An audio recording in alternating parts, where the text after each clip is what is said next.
This is our power station, Anker Solix F3800. Charging from solar, 11 o'clock in the morning, 1053 watt input.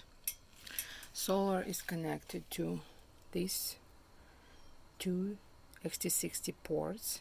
Each is connected to two 440 watt solar panel in parallel.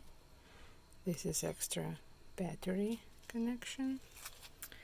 And we ran all our appliances and all our devices are charging from this power station. We have no power grid connected to the building. We ran our water heater, electric water heater, from this 240 volt outlet. This 120 volt outlet is running our appliances and charging our laptops, and these USB ports charging kids' tablets and our phones.